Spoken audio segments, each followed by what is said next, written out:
El mundo de la mafia, el crimen, el lado oscuro del ser humano que es capaz de actuar sin escrúpulos para obtener sus objetivos, siempre ha sido de interés para los artistas. Lo podemos ver en pinturas, en obras cinematográficas y el mundo literario no se queda atrás. Es por eso que el día de hoy en este video vamos a analizar un cuento titulado Pasarse de listo, creado por Raymond Chandler. Mi nombre es Isabel Martínez y por parte del proyecto Redacción Creativa vamos a empezar este análisis. Empecemos. Pasarse de listo es una obra creada por Raymond Chandler, quien fue un escritor estadounidense, nació en Chicago específicamente, pero también crece en Inglaterra. Se suma como soldado al servicio de Canadá en la Primera Guerra Mundial, luego retorna a Estados Unidos, se forma como reportero, como periodista, pero dedicaría toda su vida al mundo de la literatura. Es así que, visibilizando todo el crimen y la violencia de sus calles dentro de sus obras, se ha considerado como el maestro o uno de los maestros del género negro. Es así que tenemos su novela, su cuento, Pasarse de listo, que forma parte de un libro titulado Todos los cuentos, que a continuación vamos a analizar. Para iniciar este análisis vamos a hacerlo de tal manera que a medida que yo voy contando los sucesos, los actos, los puntos de giro, también les voy a ir describiendo y darles a conocer a los personajes y cómo llegan a involucrarse dentro de la historia. Entonces, sin más preámbulos, iniciemos. Pasarse de listo inicia con la llegada de dos personajes, Johnny Dalmas junto con su taxista Joe. Johnny Dalmas es un detective privado, en temas de físico es alto, moreno, corpulento, tiene habilidades físicas, pero más allá de eso lo que podemos destacar de Johnny es que es un hombre conservado, prudente, muy pocas cosas lo impresionan o le sacan de sus casillas, es alguien muy neutral, por así decirlo, y que no juzga a nadie. Él se limita a hacer su trabajo de detective sin dar juicios de valor. Eso es algo muy valioso de este personaje. Sin embargo, está dentro de todo ese universo oscuro de criminalística, violencia, por lo que claramente se encasilla en el tipo de personaje antihéroe. Ahora tenemos también a Joe. Joe es su taxista, pero más allá de ser un taxista común, se convierte en su aliado, en su cómplice, en su soporte muchas veces. Es así que Joe también puede encasillarse en el tipo de personaje como el mejor amigo. Joe es un pelirrojo, también es robusto, tiene habilidades físicas. Él comparte las similitudes con Johnny Dalmas en el sentido que también es prudente, no se deja impresionar fácilmente, es muy difícil de engañar y además es muy tranquilo, neutral, y creo que lo que podremos destacar de él es que es sumamente leal a su jefe, Johnny Dalmas. Incluso puede arriesgar su vida para el bienestar de su jefe. Ahora Johnny y Joe fueron a un edificio a visitar a Derek Walden. Derek Walden es un director de cine pornográfico, pero que tiene su éxito en la industria y se ha visto últimamente involucrado en una situación que inicialmente es desconocida, pero de la cual se están aprovechando y lo están chantajeando. Ahora, él no quiere aportar a la investigación, tampoco quiere solucionarlo, quiere como pasarlo por debajo de la mesa, pero su productora, Eclipse Films, quien sí le importa su carrera, no quiere verse involucrada a través de las películas que él ha hecho con la productora, le ha contratado ese detective privado, Johnny Dalmas. Es así que están en esa investigación. Sin embargo, Derek Walden, siendo indiferente, prepotente, no quiere colaborar con la investigación. Entonces, ahí tenemos la introducción, esa Derek Walden junto con Johnny Dalmas conversando, intentando avanzar con la investigación, cuando inicia el detonante de la historia y por tanto la acción. Entonces llegan esos dos hombres, dos maleantes, uno se llama Richie, otro se llama Noddy. Richie, por su parte, los dos son violentos, son criminales, pero por su parte uno es el dominante, el otro es el dominado. Richo es violento, pero también es audaz, es impulsivo, no se controla, se deja afectar con mucha facilidad. Y tenemos a este otro criminal, Noddy, que es un poco más sumiso, pasivo, pero es igual de violento. Ellos dos llegan, raptan al detective Johnny Dalmas, amenazando de que si Derek Walden no se decide pagar la cantidad por la que lo han chantajeado inicialmente, van a asesinar a su detective. Y tienen un ultimátum de 1 hora.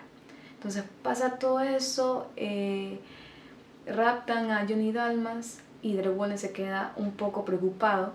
Esos dos, Richie y Noddy, vendrían a ser el tipo de personaje de secuaz, porque claramente están trabajando para el gran jefe, la gran cabeza detrás de toda esa parte criminal. Entonces raptan a Johnny Dalmas. Sin embargo, gracias a que Joe, el gran cómplice del detective, estaba esperándolo, se da cuenta, hace una maniobra con todas las habilidades que tiene y logra hacer escapar a Johnny Dalmas del secuestro. Y es ahí tenemos el primer acto. Una vez que Johnny Dalmas logra escapar de esos criminales gracias a la ayuda de su gran aliado Joe, se dirige a su departamento y recibe la llamada de nuestro siguiente personaje, que es Marianne Crowley. Marianne Crowley es la novia, una de las mujeres de Derek Walden. Ella llama preocupada a Johnny Dalmas, diciéndole que ha visto o ha percibido a su novio muy preocupado por el tema del dinero, ya se está acabando el tiempo para la entrega del dinero, entonces lo hizo muy preocupado y le pide que por favor lo visite nuevamente y lo ayude o encuentren una solución en conjunto. Con esa simple llamada podemos muy detalladamente describir al personaje de Marianne Crowley. Marianne Crowley es una mujer independiente, con mucha fortaleza, pero además que se preocupa mucho por su entorno y por los suyos. Dentro de la historia, aunque no aparece tanto, podemos percibirla como alguien muy empática. No le importa mucho la opinión de los demás, pero sí que le importa su integridad y su independencia. Eso por ese lado. Ahora, Johnny Dalmas termina de hablar con Johnny Dalmas termina de conversar con ella y se dirige al departamento de Derek Walden y nos encontramos con el punto de giro 1. Johnny Dalmas ingresa al departamento y ve a Derek Walden muerto, un disparo en la sien del lado derecho y con la pistola en su mano derecha también. Eso va a ser muy importante para el desarrollo de la historia. Johnny Dalmas, como ya les mencionaba inicialmente, tiene un nivel de capacidad de deducción e intuición que no deduce que son suicidios, sino que inmediatamente sabe o intuye que puede ser un homicidio por parte de los criminales que estaban amenazándolo, pero eso no se sabe hasta más adelante, lo que nos lleva al acto número 2. El acto número 2 es cuando Johnny Dalmas ya tiene su objetivo planteado, ya no es descubrir por qué lo estaban chantajeando a su cliente, sino ahora descubrir quién lo ha asesinado. Así se encamina el acto 2 cuando se encuentra nuevamente ya en persona con Marianne Crowley. Se encuentra con ella en una fiesta donde la encuentra deprimida, la encuentra desolada, se van a un bar para ir a un lugar más privado a conversar y ahí Marianne Crowley da un detalle clave para la investigación. Ella menciona que al notar que el arma estaba en la mano derecha de Derek Walden, es imposible que lo haya sido un suicidio, ya que Derek Walden es zurdo. Aunque puede ser algo muy simple, realmente es lo que conlleva la investigación y a deducir que fue un homicidio.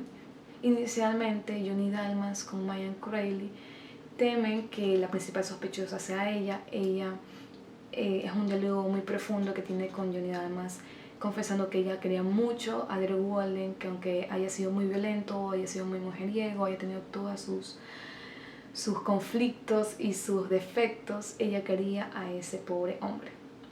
Así descarta por completo que haya sido Marianne Crowley y se va de llano a la investigación. Johnny Dalmas pide un auxiliar, alguien que lo ayude en este caso, y nos involucramos con el siguiente personaje clave en esa historia, también es un personaje secundario, y es Denny. Denny es un investigador ya de mayor edad, que tiene su experiencia. ¿Cómo podríamos describirlo a él? Yo al final de la historia, quizás, o al final del análisis, me atrevería a dar el tipo de personaje que es, pero sí que lo puedo describir. Denny es alguien un tanto perezoso, no está tan apasionado por su vida ni por su profesión. Es un hombre prudente, pero a lo largo de la historia nos daremos cuenta que tiene un conflicto interno entre el bien y el mal. Eso lo veremos viendo más adelante. Ahora, Denny va a ser inicialmente el complemento de investigación de Johnny Dalmas. Tienen la conversación, Johnny Dalmas le comenta el asunto de la mano derecha con el arma y que él es zurdo y que por tanto fue un homicidio. Y bueno, hay una pieza muy importante que no mencioné, y es que el arma, bueno, si bien se le borró, como en todo delito, el número de serie, lo que descubrieron es que internamente no lo habían borrado. Y para ellos, siendo con, bueno, hombres y detectives ya con mucha experiencia, deducen que es un crimen de amateur y alguien que se quiere pasar de listo. De ahí el título se explica. Bueno, entonces con esa clave y con ese número de serie que sea interno dentro del arma, bueno, encuentran a la propietaria llamada Helen Dalton o Ellen Dalton, espero que esté pronunciándolo bien. Ellen Dalton es una mujer muy particular. Es una mujer radical, es una mujer independiente, que sabe lo que quiere, aunque sabe muy bien fingirlo. Inicialmente la podríamos categorizar el tipo de personaje como la boba, pero bueno, al final, como yo dije, vamos a darle los nombres porque sí que nos sorprenden esos personajes. Bueno, pero más allá de eso, es un tanto superficial, también es un poco sumisa, es manipulable, aunque sabe lo que quiere, es manipulable si se siente atacado o afectada. Además, si tiende contra su vida, va a hacer todo lo posible para que esa persona pague, y eso va a ser clave dentro de la historia. Bueno, entonces Johnny Dalmas junto con Denny descubren que ella es la propietaria. Bueno, inicialmente era su esposo, pero como ya se separaron, pasó a ella el tema del arma y la encontraron y fueron a su domicilio. Ella no quiere colaborar, como es de sospecharse, no quiere colaborar con información. De hecho, inicialmente niega cualquier vínculo con el arma, pero como yo les mencioné, Johnny Dalmas no se deja engañar fácilmente, así que le sacó la información, al menos la convenció de aceptar que era su arma, pero no quiere colaborar con más allá de esa información. Dentro de esa habitación, de ese departamento, encontramos a nuestro siguiente personaje clave, y bueno, es el concejal Sutro. Sutro es un concejal que está también vinculado con la mafia y bueno, es un hombre prepotente, muy violento. Bueno, sí me gustaría ahorita hacer una pausa porque ahorita que estoy haciendo el análisis realmente todos los personajes son muy violentos. Creo que solamente Johnny Dalmas junto con Joe se pueden como que excluir un tantito, pero no del todo. Y bueno, entonces Sutro, él también es muy violento, egocéntrico, no tiene escrúpulos. Si él tiene que pagar con vida ajena para cumplir su objetivo, él lo va a hacer. Entonces, bueno, ya podemos enmarcar dónde va a estar él posicionado dentro de la lista de personajes. Él va a ser el villano como tal. Sutro es quien va a impedir que Ellen Dalton siga colaborando y de hecho exige a Johnny Dalmas que se vaya del departamento. Es interesante porque una vez que Johnny Dalmas se va del departamento, sufre un atentado. Yo lo estaba esperando debajo del edificio, Johnny Dalmas estaba ya que ingresando al taxi cuando sufre un atentado. Iban a dispararle a él con intención de asesinarlo, pero Joe, buscando el bienestar de su jefe, se atraviesa y le disparan a él. Una vez que sucedió este acto, los llevan a investigación. Joe está muy delicado de salud por lo que no puede declarar, pero llevan a Johnny Dalmas a declarar el suceso. Y ahí se encuentra con dos personajes más, no tan claves, pero sí que complementan en la historia. Bueno, esos dos personajes, Lonergan y Beckinsale, ¿cómo yo los podría describir dentro de la historia en tema de personalidad? Ambos son muy parecidos, sí que Lonergan es un poco más empático, sociable, Beckinsale es un poco más lejano, frívolo, distante con el tema del caso. Ambos igual comparten la frivolidad. Creo que a lo largo de ese análisis hemos ido interpretando que en ese círculo la frivolidad, la indiferencia priman. Más allá de eso, podríamos categorizarlos. Parte complementaria, no sé dentro del tipo de personajes donde lo podría categorizar, porque igual son complementarios. Pero bueno, una vez que Johnny Dalmas terminó de declarar, decidió llamar a Denny. Denny estaba al tanto de todo lo que había pasado, incluso él estuvo presente, pero se dedicó mejor a seguir a Elle Dalton o cómo hacer para intervenirla. Y bueno, una vez que Johnny Dalmos llama a Denny, Denny le comenta que pudo finalmente raptar, bueno, no raptar porque no lo hizo de manera violenta, pero pudo hacer que L. Dalton lo acompañase a su casa en el bosque y que bueno, espera a Johnny Dalmos para poder interrogarla de la mejor manera. A Johnny Dalmos, al detective, le impresiona un montón que haya podido convencerla de manera no violenta, pero bueno, igual accede y se acerca a la casa y bueno, por una vez que llega a la casa se reúne con Denny. L. Dalton está dormida porque estaba anteriormente borracha y Denny le comenta que lo que hizo fue hacerse pasar por un empleado de Sutro y que así pudo convencerla en acompañarla.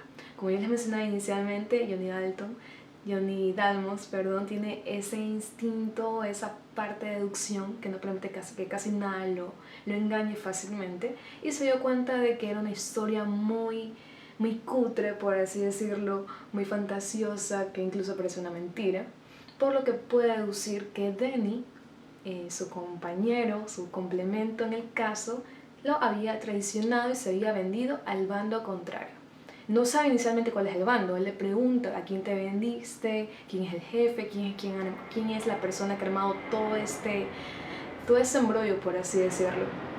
Denny no confiesa, pero no confiesa quién es el jefe como tal, pero sí confiesa que se vendió. Ese es el punto de giro número 2, porque la historia cambia por completo. Ya Denny no es el complemento ni el ayudante en esa investigación, sino que se ha ido al lado contrario y ha vendido toda la información y ha estado informando a todas las personas para estar siempre un paso adelante del detective Johnny Dalmos.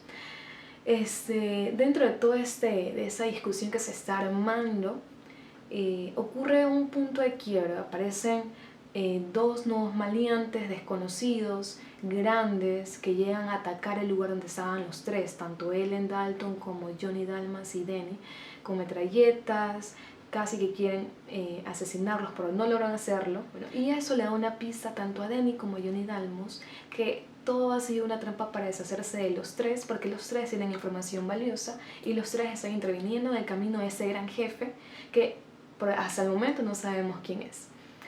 Entonces, ese es el punto de quiebre que le permite a Denny confesarle a Johnny Dalmos que quien está al mando de todo y que posible o casi seguro asesino de su cliente, Derek Walden, el cliente inicial, es Sutro, el concejal. El concejal mafioso, él ha estado detrás de todo, él contrató a Denny para que se alíe con Johnny Dalmos y le esté quitando información y esté vendiendo información y esté al tanto, y para que no pueda seguir en la investigación, para que siempre haya una traba. Bueno, entonces este sería parte del clímax, ahí ya se descubre todo. Ahora lo que sucede es que Johnny Dalmos quiere enfrentar a este señor, a Sutro, quiere enfrentarlo, quiere meterlo a la cárcel con la jefatura. Lo que hace es que, bueno, siempre dentro de un líder nos damos cuenta que hay otra persona siempre arriba, que casi nunca sale, siempre está como conservado, escondido, pero es quien maneja toda la banda. Bueno, el señor es Jane Donner, es nuestro siguiente personaje y es cuando ya estamos adentrándonos en el acto 3. Jane Donner es, como decirlo, el mando, la cabeza de toda esa mafia que, bueno, ha envuelto toda esta situación, pero él ni siquiera sabe al tanto de todo. Bueno, entonces Johnny Dalmos decide ir a visitar al señor Jane Donner a su lugar de frecuencia, que es un club, y al ir a visitarlo se encuentra con todo el bando. Está Sutro, está Riccio, los secuaces iniciales que lo raptaron en el departamento de Walden. Riccio, Nodi, y claramente está él, el señor Donner. Y ahí es cuando, bueno, se llega a la resolución de qué pasó desde el inicio, por qué estaban chantajeando a Derek Walden, por qué lo asesinaron, quién lo asesinó. Aquí se descubre todo y por tanto es la resolución y el clímax.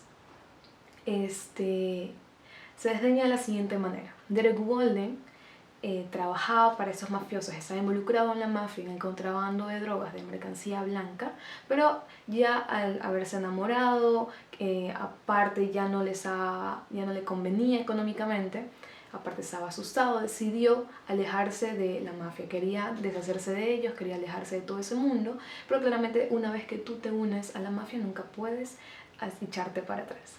Por lo que lo chantajearon para que no se salga, porque si no iban a revelar su secreto dentro de la industria cinematográfica que no le convenía para nada. Ahora, ¿quién estaba detrás de todo eso? Porque si bien eso se estaba dando en esa conversación, Jane Donner no sabía quién estaba detrás de todos esos atentados, quién estaba siguiendo a Johnny Dalmos. Y bueno, como ya nos había mencionado Danny, era Sutro. Sutro era el encargado de tanto de su muerte, tanto de los atentados contra Johnny Dalmos, porque no quería que se rebelen. Bueno, todo ese suceso, toda esa escena de confesiones y revelaciones culmina con Johnny Dalmos raptando a Sutro, llamando a la jefatura para, bueno, claramente llevarlo a declaración, a juicio y finalmente llevarlo a prisión. Es interesante porque justamente ya llegando al final es cuando podremos categorizar a un personaje clave que es Ellen Dalton, la socia, quizás amante de Sutro, que finalmente antes de que Sutro vaya a juicio y vaya a la jefatura, lo asesina en su hogar.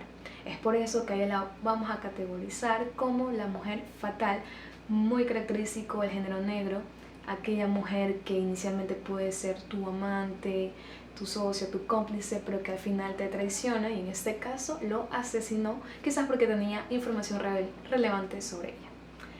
Bueno, una vez que hemos analizado ya quizás la parte técnica y de resumen, los personajes, ahora sí podemos ir analizando el trasfondo de la historia, cómo fue desarrollándose, qué recursos utilizó Chandler para armarla y para que sea interesante para el lector. También algunos aciertos y desaciertos que yo como lectora pude apreciar.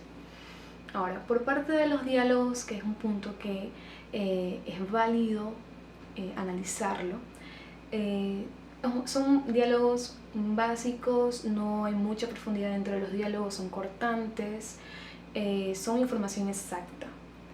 Algo interesante que yo pude rescatar de los diálogos es ese hecho de ser preciso, de no andar tanto en el tema, de no irse más de la cuenta, al mismo tiempo de que estamos hablando de un cuento que es relativamente largo, igual la economía de la palabra es muy importante. Pero sí que quizá faltó desarrollar un poco a los personajes para que los diálogos no sean tan básicos. La profundidad de los personajes me refiero a sus conflictos, a sus deseos, a sus pasiones, a sus objetivos internos que los impulsen dentro de la historia, porque bueno, tenemos a ese detective que es el personaje principal, a Johnny Dalmos. Sabemos que es detective, que tiene que resolver el caso, pero ¿por qué tiene que resolver el caso? ¿Por qué fue detective? ¿Por qué está del lado recto y no del lado corrupto?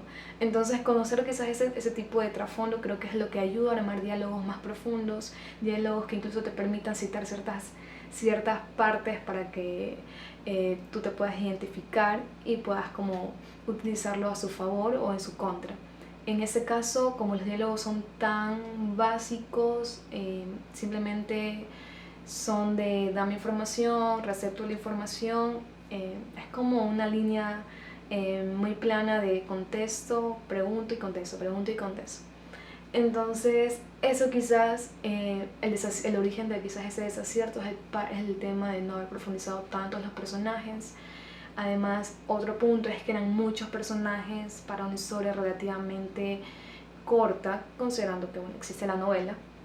Era un cuento de 100 hojas, eran básicamente como 10 personajes, 15 personajes, muchos, porque igual yo solamente me limité a describir a los principales y secundarios. Hay unos personajes terciarios que aparecen y que son irrelevantes. Incluso dentro de los personajes secundarios tenemos a Amy, al interés amoroso, a la novia de Walden, Crayley. Ella realmente está ahí, pero si no está, es imprescindible. O sea, quizás el único punto clave fue haber detectado que el hombre era zurdo y que por eso fue un homicidio más que un suicidio, pero era algo que incluso el mismo Johnny Dalmas, ya que lo conocía, ya que lo frecuentaba por el tema de la investigación, pudo haber detectado. Pero bueno, se armó ese personaje quizás para poner esa parte vulnerable. Creo que Crowley fue la única parte vulnerable y sensible dentro de la historia, porque bueno, si nos ponemos a describir o analizar nuevamente todos los personajes, claramente la mayoría era frívolo y no había mucho por donde profundizar. Ahora, en el tema de los recursos que utilizó Raymond Chandler para armar la historia, recursos literarios, claramente utilizó muy pocos, y es válido porque se trata de una novela, bueno, de un cuento que lo que busca es resolver un caso criminal, policíaco, y que tampoco su intención no es envolvernos en una línea de metáforas, de hipérboles, de recursos literarios que embellezcan o no la trama. Creo que no se trata de eso y por eso es que funciona. Creo que si los lectores que están muy asociados, familiarizados con novelas o cuentos o tramas de acción criminalística les va a encantar, pero quizás a lectores como yo que están más envueltos en poesía, lírica, sí me faltó eso, pero entendiendo los dos puntos es completamente acertado.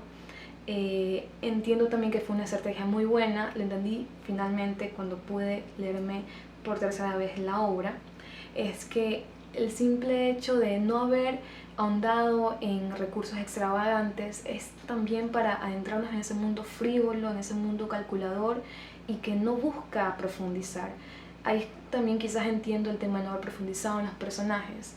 No era la intención ni de los personajes dentro de la historia ni de Raymond Chandler, sino mostrarnos eso, la crueldad y la frivolidad que se vive en ese mundo en el que quizás las personas no tienen metas o conflictos, o si los tienen no los demuestran tampoco. Entonces estoy casi segura que por eso fue que no se adentró tanto en los personajes, porque igual Raymond Chandler bueno, es un maestro, y lo que quise fue como meterme como escritora cuál era la intención con sus personajes, cuál era la intención de no haber profundizado tanto, de no haber utilizado tantos recursos literarios, y lo entendí finalmente así, que quería envolvernos en una historia frívola, cortante, y realmente los diálogos, las acciones y las expresiones de los personajes, todo es cortante, todo es frívolo. Entonces eso es lo más impactante y lo más genial de esta obra. Otro curso que me pareció muy interesante y que me encantó de Raymond Chandler fue ponernos desde el punto de vista o desde los ojos de un detective. Cuando ustedes vayan a leer la historia, van a leer cada detalle, cada descripción. O sea, yo lo puse como un expediente policíaco, esos expedientes que te detallan con hora, con precisión, el color de tal cosa, cómo estaba ubicado. O sea, cuando ustedes vayan a leer ese libro, van a pensar que es un expediente, como describir la escena del crimen, por así decirlo. Creo que es una herramienta muy estratégica y muy interesante porque nos sigue envolviendo en ese mundo de criminalística, de investigación, nos pone como en una postura de detectives, nos pone al momento de ser lectores con los ojos de un detective. Entonces nunca les va a extrañar que mientras estén leyendo vayan a leer muchas descripciones con mucha exactitud, con mucha precisión, y creo que es interesante porque de eso se trata la investigación. Un detective se encarga de ser muy observador, de cada detalle tomarlo como una pista, no pasar nada desapercibido, y es lo que en general van a ir viendo van a ir leyendo dentro de la historia. Y bueno, ya para ir finalizando, antes de finalizar sí me gustaría leer uno de los diálogos. No es mi favorito porque hay muchos que son muy buenos, pero sí que lo quise tomar en cuenta porque resume muy bien de qué va a tratar la historia, aparte porque explica bastante bien el título, pasarse de listo, que si bien nos da a entender que no es tan astuto hacerlo, sino que es de torpes o de ingenuos. Esta escena es cuando Johnny Dalmas se encuentra en el club con Donner y van desdeñando cómo fue que pasó todo y revelando que fue Sutro, pero además lo hace de una manera muy particular. Entonces vamos a iniciar, lo voy a leer porque es algo que tiene que estar exactamente igual y no quiero divagar. Entonces vamos con es un diálogo, pero vamos con la etapa final. Le diré cómo y por qué. Me han estado siguiendo desde el mismo momento en que empecé a trabajar con Walden. Me pusieron a un detective de los estudios, un animalote tan torpe que se descubría a una milla de distancia. A eso se refiere con Danny. Estaba comprado, Donner. Lo compró el tipo que mató a Walden. Debió de pensar que un detective de los estudios tendría oportunidad de acercarse a mí y yo lo dejé que hiciera exactamente eso. Darle cuerda y descubrir su juego. El jefe era Sutro. Ahí es cuando se revela. Él mató a Walden con sus propias manos. Fue un trabajo así de torpe, un crimen de amateur, de uno que se pasa de listo. Se pasó de listo justo en lo que lo delató, la trampa del suicidio. Solo un asesino amateur no sabe que casi todas las armas también llevan el número por dentro. Bueno, así termina. Me pareció muy interesante porque en ese pequeño diálogo, en esas pequeñas líneas se resume todo y además nos explica por qué se titula así. Cómo pasarse de listo, que realmente significa que pensamos que sabemos demasiado, que queremos ser tan astutos, que empezamos a cometer errores y esos errores son básicamente los que revelan nuestro delito y nos pueden llevar, bueno, en ese caso, a la muerte. Entonces es muy interesante, como les mencionaba, no es mi diálogo favorito es con Crayley, pero es un poco más personal. Entonces, por el tema de objetividad y el tema de del cuento como tal, en el género que se ha ubicado, creo que ese es el más acertado. Así sí me gustaría ya terminar con esta crítica. En términos generales, pasarse de listo es un cuento que nos llega a envolver en un mundo, bueno, criminal, con mucha violencia, con mucha frivolidad más que todo, e indiferencia, y que nos permite entender también ese lado oscuro del ser humano y adentrarnos en sus conflictos y más que todo en toda esa parte perversa que puede llegar a ser alguien por su ambición o por su egocentrismo o egoísmo. Si tú eres alguien, un lector que te encanta la acción, el cuento te va a fascinar. Si eres alguien que no eres tan familiarizado con la acción, yo que no soy tan familiarizada con este género en específico, sí que llegué a adentrarme en el tema, así que me puse a pensar ya quién es el culpable, por así decirlo. Llegué a un momento de tensión y de adrenalina que ya quería saber quién era el culpable, ya tenía mis sospechas. Eso es interesante porque eso creo que lo hace un cuento aún magnífico, que permita que el lector sea activo y no que solamente le entreguen toda la información, sino que al mismo tiempo vaya desdeñando y descartando algunas cosas. Entonces, esta fue la crítica. Realmente vale la pena leerlo. Raymond Chandler es un gran maestro desde el simple hecho de que en la primera escena ya sepas de qué va a tratar toda la historia y que ya sepamos de qué va a estar envuelto todos los personajes. Es un maestro enorme. Entonces se las recomiendo un montón, espero que la lean y bueno, espero que hayan aprendido un poquito con esta crítica constructiva y un poco también subjetiva, porque también di mis puntos ahí de aciertos y desaciertos, que para bien o para mal creo que contribuyen en el momento de de la interacción del lector y el libro como tal. Entonces eso fue todo, espero que les haya gustado y buenas noches a todos.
Ok, análisis narrativa, toma 4.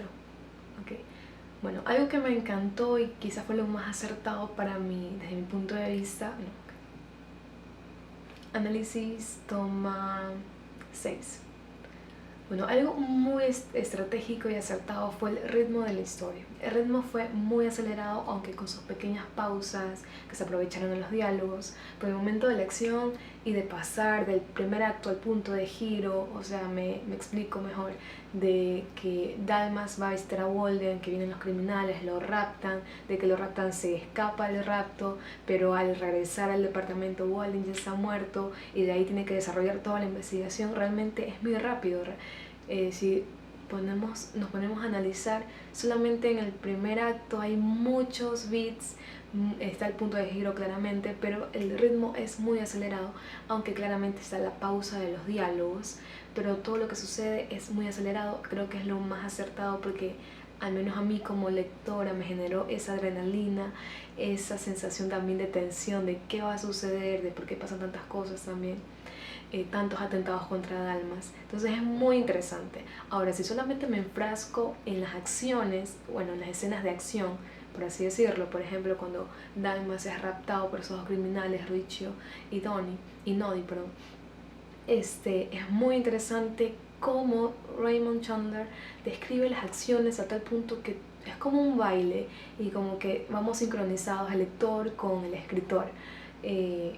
Y claramente con los movimientos de los actores, es decir, mientras Raymond da un golpe, el otro da otro golpe, el taxista está moviéndose, o sea, es como un vals en el que todo el mundo, o sea, todo el lector está siendo partícipe, todo el mundo está siendo partícipe, y es muy chévere. Fue lo que más me encantó.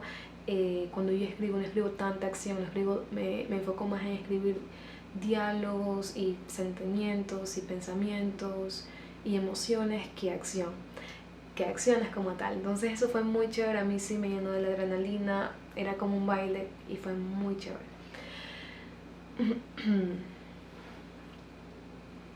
Fue muy chévere. Ahora otro recurso que utilizó Walden, no, Raymond Chandler, ¿qué más? Los diálogos, recursos. Bueno, entonces en general el cuento realmente es una es una historia interesante que te mantiene alerta en ciertas ocasiones, y creo que es por el excesivo tema, no, bueno, en temas generales, y como para ir concluyendo esa crítica,